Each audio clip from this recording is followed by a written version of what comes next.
ನಾವೇನು ಕಳೆದ ಬಾರಿ ಒಂದು ಗಣೇಶ ಹಬ್ಬದಲ್ಲಿ ನಾವು ಇಲ್ಲೆಲ್ಲಾ ವ್ಯಾಪಾರಸ್ಥರು ಮತ್ತೆ ಗ್ರಾಹಕರನ್ನ ಮಾತಾಡಿಸೋದಾಗಿ ಪ್ರಯತ್ನ ಪಟ್ಟಾಗ ಸೊ ಅಲ್ಲಿ ಈ ಭಾಗದಲ್ಲಿ ಇರ್ತಕ್ಕಂಥ ಶಾಸಕರು ಆಮೇಲೆ MLC ಆದಂತವ್ರು ಸಾಕಷ್ಟು ಜನ ಇವತ್ತಿನ ದಿನ ವ್ಯಾಪಾರವನ್ನ ಹೂವುಗಳನ್ನ ಖರೀದಿ ಮಾಡ್ಲಿಕ್ಕೆ ಅವರು ಸಮೇತ ಆಗಮಿಸಿರ್ತಕ್ಕಂಥದನ್ನ ತಾವು ಖುದ್ದಾಗಿ ನೋಡಿದಿರಿ.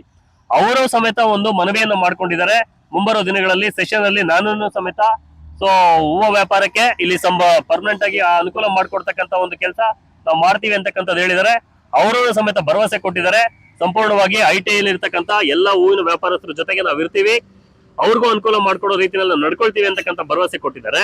ಹಾಗೆ ನಾವು ಬಹಳ ಮುಖ್ಯವಾಗಿ ಗಮನಿಸೋದಾದ್ರೆ ಬಹಳ ಮುಖ್ಯವಾಗಿ ಹೊಸಕೋಟೆ, ಮಾಲೂರು, ಕೋಲಾರ, ನರಸಾಪುರ ಈ ಕಡೆ ಎಲ್ಲ ಭಾಗಗಳಿಂದ ಹಳ್ಳಿಯಲ್ಲಿ ಇರ್ತಕ್ಕಂಥ ರೈತರು ನೇರವಾಗಿ ಇವತ್ತಿನ ಹೂವು ಮಾರ್ಕೆಟ್ ಹೂವನ್ನ ಕಿತ್ಕೊಂಡ್ಬಂದು ತೋಟದಿಂದ ನೇರವಾಗಿ ಇಲ್ಲಿ ಕೊಟ್ಟು ಇಲ್ಲಿ ಮಾರಾಟ ಆಗ್ತಾ ಇರೋದ್ರಿಂದ ಎಷ್ಟೋ ರೈತರ ಕುಟುಂಬಗಳು ಇವತ್ತಿನ ನಿಟ್ಟುಸಿರನ್ನ ಬಿಟ್ಟಿರ್ತಕ್ಕಂಥದಕ್ಕೆ ಒಂದು ಉದಾಹರಣೆ ಇದೆ.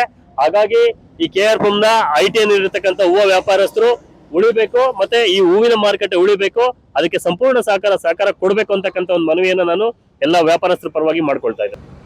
ಈ ಹಿಂದ್ಗಡೆ ನಾವು ಇದೇ ವಿಚಾರಕ್ಕೆ ಸಂಬಂಧಪಟ್ಟಂತೆ ಸೊ ಫ್ರೀಡಂ ಪಾರ್ಕ್ ಅಲ್ಲೂ ಸಮೇತ ನಾವು ಹೋರಾಟವನ್ನ ಮಾಡಿದೀವಿ.